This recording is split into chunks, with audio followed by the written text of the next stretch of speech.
మీ అందమైన ప్రయాణం ప్రారంభించండి. 39 మీరు తల్లిదండ్రి అవ్వాలనే కలలను సాకారం చేయడానికి సహాయపడుతుంది. నమస్తే, వెల్కమ్ టు సుమన్ టీవీ. ప్రస్తుతం మనతో పాటు ప్రముఖ వైద్యులు డాక్టర్ కిరణ్ గంగా ఉన్నారు. వారితో మాట్లాడదాం. హలో డాక్టర్ గారు. నమస్తే అమ్మా. డయాబెటీస్ కి సంబంధించి మనం ఎన్నో వీడియోస్ చేస్తున్నాం. ఇందులో భాగంగా తినాల్సిన ఫుడ్, తినకూడనివి, ఇవన్నీ మాట్లాడుతున్నాం. అయితే ఫస్ట్ డయాబెటీస్ని కంట్రోల్లో ఉంచడానికి కొన్ని ఫుడ్ ఐటమ్సే ఉన్నాయి, వాటి ద్వారానే తగ్గించుకోవచ్చు అని చెప్తున్నారు.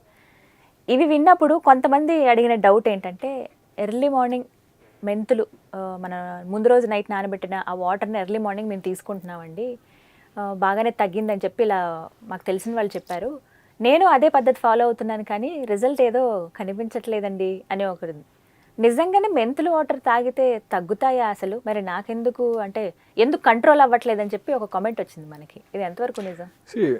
మెంతులు కానివ్వండి, కాకరకాయ కానివ్వండి, వేపాకు కానివ్వండి, ఇవన్నీ కూడా ఏంటంటే ఒకలాంటి మనలో మనం తీసుకున్న తర్వాత ఫస్ట్ ఆఫ్ ఆల్ ఇవేంటంటే గ్లైసెమిక్ ఫుడ్ కాదు, ఓకే, ఫైబర్ రిచ్.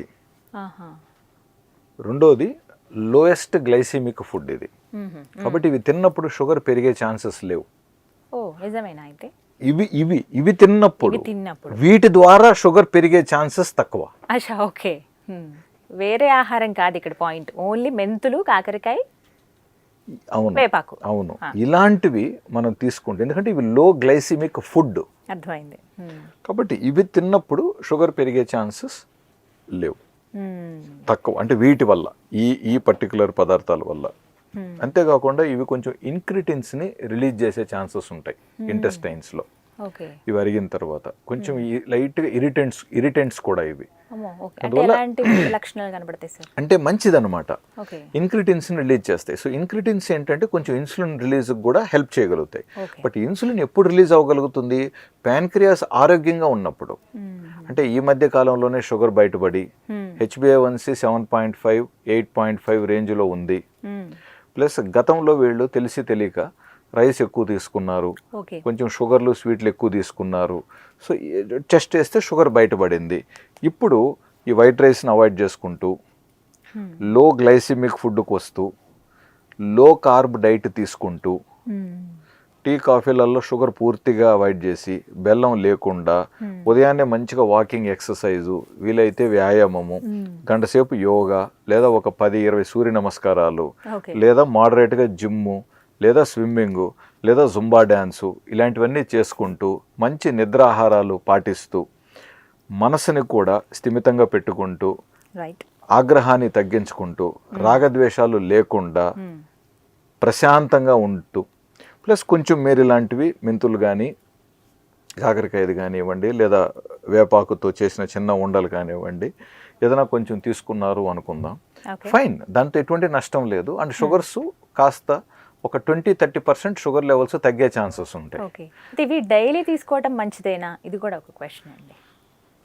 డైలీ పొద్దున్న మేము ఇట్లా రాత్రి నానబెట్టిన మెంతులు, ఆ వాటర్ తాగుతాము, ఆ మెంతుల్ని నమిలి తినేస్తున్నాం. ఇప్పుడు ఎటువంటి వారిలో మంచి రిజల్ట్స్ ఇలాంటివి పాటిస్తే కనపడుతున్నాయి అంటే, మళ్ళీ ఇటీవలే షుగర్ వచ్చింది, షుగర్ వచ్చి ఎక్కువ కాలం కాలేదు.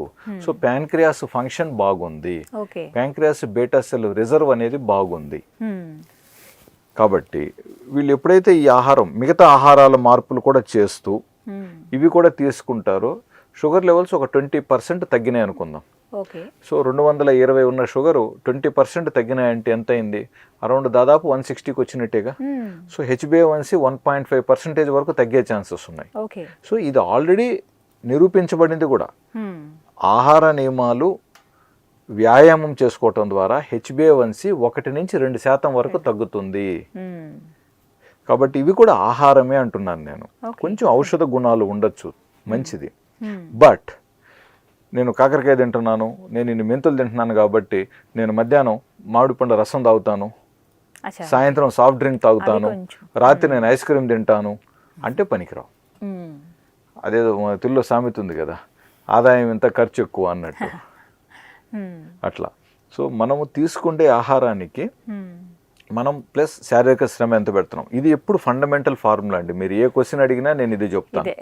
మీరు తీసుకుంటే ఆహారం వల్ల మీకు వచ్చే క్యాలరీసు, మీరు ఖర్చు పెట్టే శారీరక శ్రమ వల్ల calories first of all equal అయిపోవాలి. షుగర్ లెవెల్స్ పెరగకుండా ఉండాలన్నా, లేదా డాక్టర్ మీకు ఇచ్చిన మీ ఇన్సులిన్ కానీ మాత్రలు కానీ బాగా పనిచేయాలన్నా, లేదా ఇవి మీరు అడిగిన ఏదైతే మన మెంతులు ఇవి పనిచేయాలన్నా కూడా ఇది ఫస్ట్ బ్యాలెన్స్ అవ్వాలి. రెండోది బరువు తగ్గాలనుకున్నప్పుడు మనం తీసుకున్న క్యాలరీస్, ఆహారం ద్వారా వచ్చే క్యాలరీస్, మనం ఆల్రెడీ ఖర్చు పెడుతున్న క్యాలరీస్ ఎక్కువ ఉండాలి.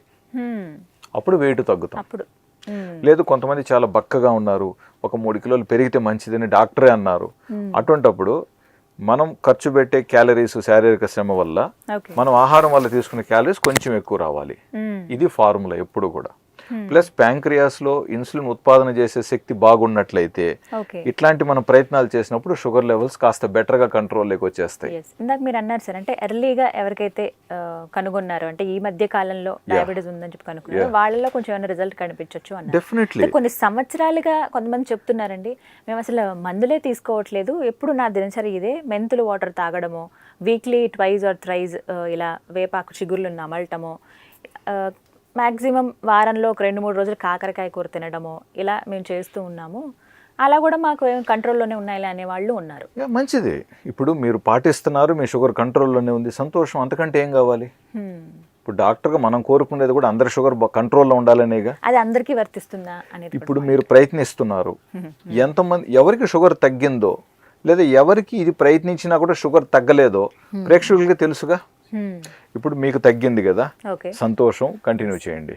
బట్ ఇంకొక వ్యక్తి ఉన్నారు, ప్రయత్నించారు, షుగర్ తగ్గట్లేదు, షుగర్ ఇంకా 200కు పైగానే ఉంది, 300 కన్నా పైగానే ఉంది. దయచేసి డాక్టర్ని కలిసి కావాల్సిన వైద్యాన్ని పొందుదాం. ఆ వైద్యం పొందిన తర్వాత షుగర్ కంట్రోల్లోకి వచ్చిందా, సంతోషం. రావట్లేదా, మళ్ళా డాక్టర్తో డిస్కషన్ చేసి నెక్స్ట్ లెవెల్ ఏం చేయాలి, ఏం చేస్తే నాకు షుగర్ తగ్గుతుంది, బహుశా బాడీలో ఇన్సులిన్ లోపం ఎక్కువ ఉందా, ఒకవేళ ఇన్సులిన్ ఏదైనా అవసరమా, లేదా ఈసారికి ఇన్సులిన్ లేకుండా డాక్టరు మెడిసిన్స్ ఇచ్చారు, మరి నెక్స్ట్ 2-3 మంత్స్లో షుగర్స్ ఎంత బాగా తగ్గాయి, చాలా సంతోషం. ఒకవేళ అయినప్పటికీ తగ్గలేదా, మళ్ళా డాక్టర్ గారు మనం ప్రయత్నిస్తూ ఉన్నాం, మరి HbA1c మరి తగ్గట్లేదు సార్, మీకు ఇన్సులిన్ అవసరం ఉంది సార్, మరి అవసరం ఉంటే మరి మీరు పెడితే మేము తీసుకుంటాంగా. ఇప్పుడు ఏమవుతుందంటే చాలా సందర్భాలలో మేము ఇన్సులిన్ చెప్పటం, పేషెంట్స్ వద్దనటం, చాలా మంది అవాయిడ్ చేస్తారు. మళ్ళీ 4 సంవత్సరాల తర్వాత సార్ మీరు అప్పుడు గుర్తుందా సార్ 2016లో ఇన్సులిన్ అని చెప్పారు, నేను కూడా ఏదో మళ్ళీ రాలేదు, బట్ ఈ మధ్య నాకు షుగర్ ఎక్కువై పలానా ప్రాబ్లం వచ్చి మళ్ళీ ఫైనల్గా వచ్చానంటారు. అప్పుడు మనకు చాలా బాధేస్తుంది, ఎందుకంటే గోరుతో పేదాన్ని గొడ్డల దాకా తెచ్చుకున్నారే అని చెప్పి. సో ఏదన్నా కూడా, సో నేను మందులతోనే మీకు పోల్చాను నేను. సో మందులతో షుగర్ తగ్గకపోయినా కూడా నెక్స్ట్ లెవెల్లోకి వెళ్ళాలని అంటున్నా. సో కాకరకాయ తింటున్నాను కదా, వేపాకు తింటున్నాను కదా, సరిపోతుంది కదా అనుకోవటం మాత్రం. అంటే షుగర్ తగ్గుంటే ఓకే, బట్ అయినా 300 ఉండింటే మీరు వేపాకాయ తినటం ద్వారా, వేపాకు కానీ ఇవి కాకరకాయ తినటం ద్వారా షుగర్ తగ్గకపోతే మీరు నెక్స్ట్ లెవెల్లో ట్రీట్మెంట్ పొందాలి. అంతటితో సరిపెట్టుకొని రేపు మ్యాక్రో వాస్కులర్ కాంప్లికేషన్స్ వచ్చిన తర్వాత, లివరు, కళ్ళు, కిడ్నీలు సమస్య వచ్చిన తర్వాత ఏమని చెప్తారు డాక్టర్ దగ్గర? నేను కాకరకాయ తిని వేపాకు తిని కళ్ళు పోగొట్టుకున్నానని చెప్తామా? సో అంత స్థితి వద్దు, ముందుగానే జాగ్రత్త పడాలి. సో ఈ సమస్యలు రావటానికి ఇవేం పాపం చేశాయి, ఇవి ఆహార పదార్థాలే కదా. సో కాబట్టి ఫైనల్గా మీకు ఏది అనుకూలంగా, మీరు ఏది తృప్తిగా, అది కూడా తృప్తిగా చేయాలి. మీరు చాలా అతి కష్టంతో, నచ్చక, ఇబ్బంది పడుతూ, కష్టపడిపోయి అవన్నీ చేయటం ద్వారా అక్కడ పెద్ద రిజల్ట్స్ రావు. ఆ ఎక్కువ రోజులు రిజల్ట్స్ వచ్చినా ఆగవు, మళ్ళీ షుగర్ ఏదో ఒక రోజు పెరుగుతుంది. కాబట్టి మీరు సౌకర్యంగా చేయగలగాలి, మీరు వాటిని స్వీకరించగలగాలి, అంగీకరించగలగాలి.